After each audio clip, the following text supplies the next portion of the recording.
What's up, everybody? I'm here for a little Wednesday entertainment with the always entertaining Noah Gragson. Now, Noah, we appreciate you being here as always, but you have a big weekend coming up. Talk a little bit about that. I do. I can't wait.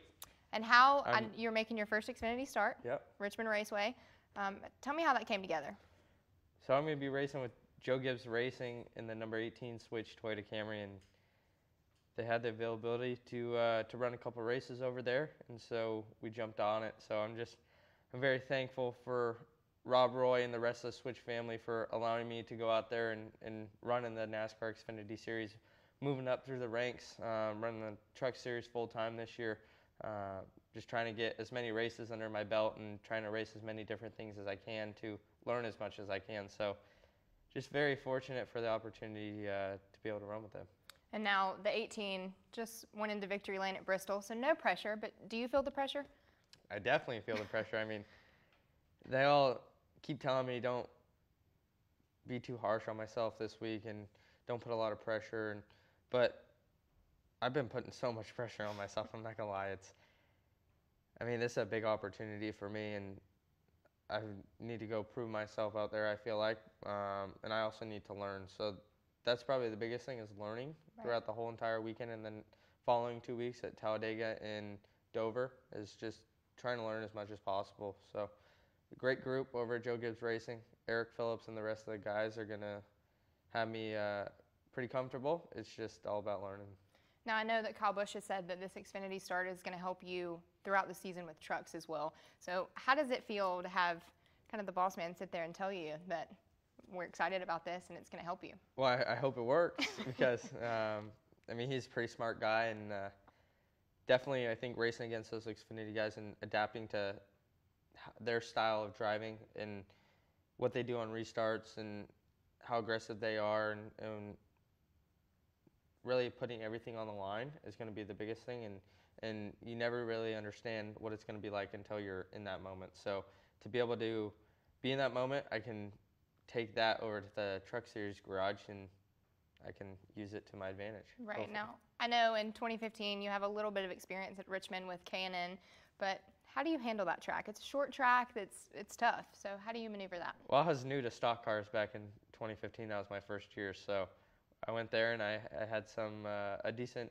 run there. We got shortened by about 40 laps in the race by rain, but finished 10th, came from last, so it was a pretty fun track back in the day in 2015. So I don't know, it's one of the tougher ones I've been to, that's for sure. So just trying to be disciplined all weekend and just trying to be like a sponge, soaking all the information in. It's gonna be a challenge, that's for sure, but I'm ready to take it on. That was good. I like the sponge mentality, and yeah. It's fairly similar to Phoenix, and you run pretty well at Phoenix. Yeah, I feel like 1 and 2 at Phoenix is a lot like the corners in Richmond. So qualified second there last year and was really good. Ran second the first 2 stages, and then the third stage we actually walked away with it and was leading, and then got a restart with 10 to go and got into a little scuffle with my teammate, just racing deal with Christopher Bell. So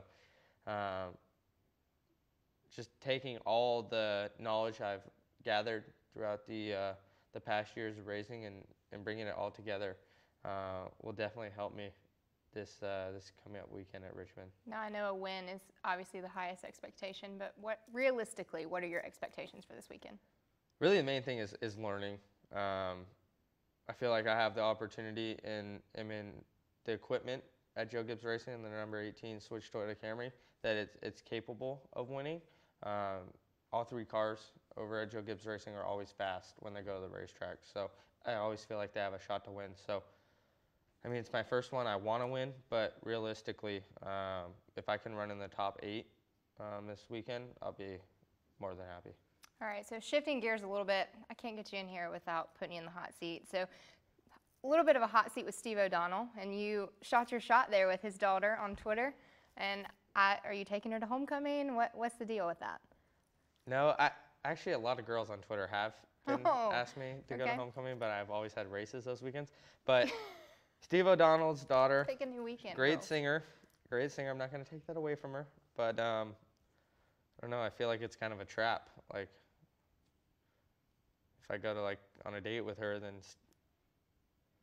father-in-law Steve is going to be mad at me, and He might. it might not go too well in tech inspection, or like I might get a random pit road penalty for some reason with no evidence. Yeah, but maybe get through this weekend before Yeah. you shoot your shot again. Nah, Steve's a Yeah. great guy, but he's been a good sport with it. All right, now, for instance, if Lindsey Vaughn called you and wanted you to take her to something on a race weekend, would you go No. with her, or are you racing? I'm racing. I'm Oh, over sorry, Lindsey Vaughn I thought you were gonna get it. because she didn't have the time for me. She might have had bad service at P.F. Chang Okay. Olympics, Mm-hmm. but I think it's just bad Wi-Fi out there. That's why she didn't Right, get back to me. obviously, yeah. But I don't know. You win some, you lose some, I guess, right? Okay, We lost so that one. if she were to call you and say, hey, what would be your opening line? I'd decline. You would decline? Yeah. Wow, it didn't I take don't you long to have, get I don't over have that the one. time for her anymore. So who's the new one? It's a secret. Oh, okay, well, Like, I like to spread out my options, got it. but right now I'm just kind of focusing on the racing and then just one. Okay, well, and then last thing, just we can't sign off without talking about the Golden Knights. They're doing pretty well. Let's go. Did you stay up and watch Game 4 last night? I did not. You did not. See, okay. Okay, because I had It was a late game. I had an extracurricular activity. Okay, that's more important than the Golden Knights. A little bit. I was trying to get a W on Fortnite, Okay. a victory royale. I don't know if you can say Fortnite is more important than your hockey team. We won't tell them Well, that. I lost like Don't listen to we were you. playing like four people teams, Okay. and we kept on losing. Well, did you win? No. So, well, then you have to, next time, you have to watch the Golden I Knights know. over Fortnite. I will. Do you think they have what it takes to make it and win the Stanley Cup? I do. I think they're really good. They have good team chemistry. They had a lot of shots on goal last night, so that was good. Just they only had one goal, which kind of sucked. But they're a hungry team. They're a young, fast team, which is really cool to see. And to see the whole Vegas community come together and support the team is I mean, it's more than cool. pretty good year for them. Oh, yeah. First time. So we'll see where they can end up. We'll also see where this guy ends up on Friday night. He's going to be racing at 7 p.m. No pressure. A lot of pressure. A Thank lot. you again, Noah, for being here. We will see y'all this weekend.